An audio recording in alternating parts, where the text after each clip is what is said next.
everybody. My name is Kayla, and today, welcome to Snack Break. We have Helena with us today. She's going to be our chef. I believe you're going to make hummus for us today. Is that right? That's right. Wonderful. All right. Well, how do we start this out? Okay. Well, basically, we're going to start out using garbanzo beans. And can you get those anywhere? You can get them anywhere, and you could actually use other beans if you want, other than garbanzo. I've made it before with white beans, like the cannellini beans, or I've even made it with peas, just using the same basic things. And so we're going to drain out this liquid first, because we're actually going to use some of the liquid in the recipe. Gotcha. Because we're going to be blending it in the food processor, and it would get all right. And now, are we just blending the beans, or are we adding everything into the food We're going to be processor? adding everything. So basically, we're going to be putting the garlic, the juice of this whole lemon, some olive oil, the sesame, and then we're going to garnish with some parsley and paprika. Wonderful. All right. So if you want to go ahead and take 2 cloves of the garlic and peel just that. Just 2 cloves, and the cloves are on the inside. Yeah, I was the director of a cooking school in Los Angeles, and we had instructed somebody to use 2 cloves, and by accident they put 2 heads of garlic in the recipe. Oh my goodness. Needless to say, no vampires came around. Oh, good. So I'm going to go Halloween ahead. is coming up, so. Yeah. I'm going to go ahead and put the garbanzo beans into our food processor. Good. And this is 1 clove. Yeah. And this is 1 clove. usually when I'm going to peel it, I'll smash it with the back of my hand. With the back of your Some hand? people use a knife, but and then you can cut the 2 little edges off. Yeah, it would have to be a thicker knife to use it. I figured. And we're also going to be adding tahini. I don't know if you're familiar with I've that. never actually used tahini before. It's actually a sesame paste. Here, smell it. It smells really good. Oh, yeah. God, the garlic. Ooh, that's... This is used in Middle Eastern or Mediterranean type of dishes. So we're going to put approximately... And it's like sesame paste, like a dressing? Yeah, as you can see, it's really thick. Yeah, it is.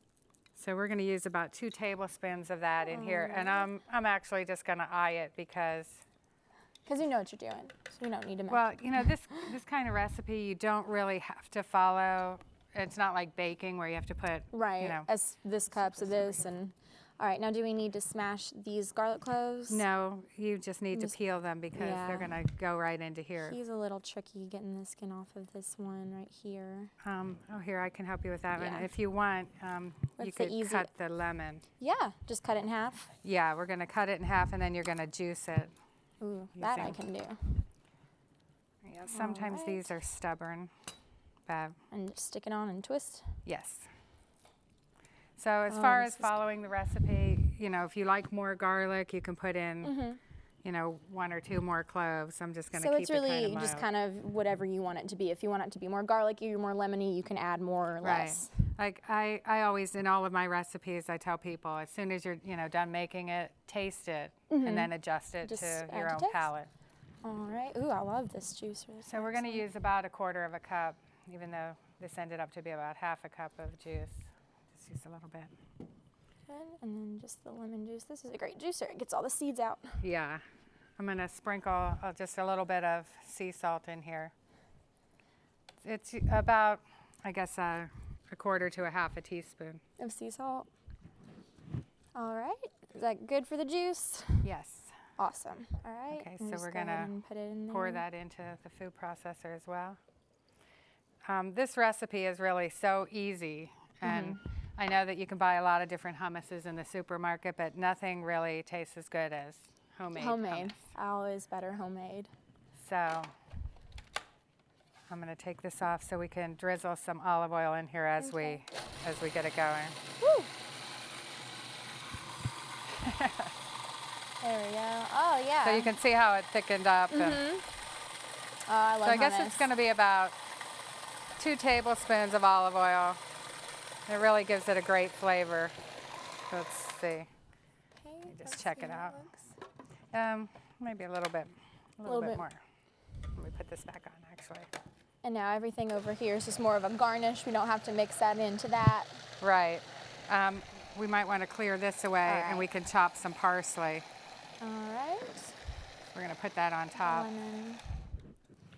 Okay. This parsley has already been washed, so Awesome. If you want to just chop off the yeah, top just chop part? off the top. All right. It's not like cilantro where you can use the whole thing in there. Right. And now, is the parsley more of just a garnish, or do we actually put it in there as well? No, we're going to just put the parsley on top as a garnish. Okay. I mean, of course, if you wanted to, you could add it in there if you.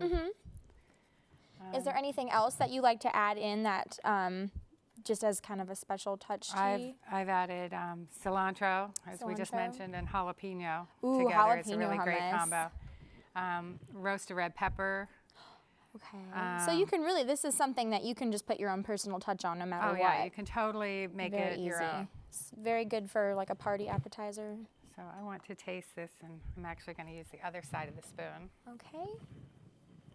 How's the parsley looking? Do we need to cut it up a little more? Is that good? Yeah, you actually now want to chop it up. So Just chop it up? Okay. we'll just do this kind of motion with it. I'm using this big chef knife. You just want the rocking motion. All right. So you can go ahead and do that. Okay. I'm going to add just a tiny bit more of our liquid, a little bit more olive oil. But it does taste really good so far. I'm let me- excited to try it. And now we have pita chips that we're going to eat it with, but you said we can dip anything that we want in it. It doesn't just have to be a chip. Yeah, it's actually a great party appetizer. So if you wanted to, push this down. If you wanted to like cut up some carrots or celery and serve that alongside your hummus, that would be great. That would be good. All right, got parsley. And now you have a food blog, and it is Saucy Girls Kitchen. Is that correct? Yes. And we can find this recipe on there? Actually, you can. Let me reach over you for 1 second. No, absolutely. We're going to put it in the serving dish. What is your favorite things to cook? Oh, gosh. I'm sure you probably have a lot. But Well, I'm Italian, so definitely Italian food is up there. wonderful. My grandfather came over from Italy, and he was a master chef. So So it runs in the family. yeah, I did learn a lot of things from him at an early age. Okay, so we're going to put the So- hummus in a dish. Yeah, we're going to put that in here. Oh, that looks good. Oh, And- wonderful.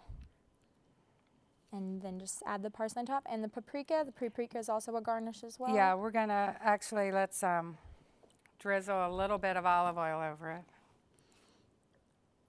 See, you make it look all pretty.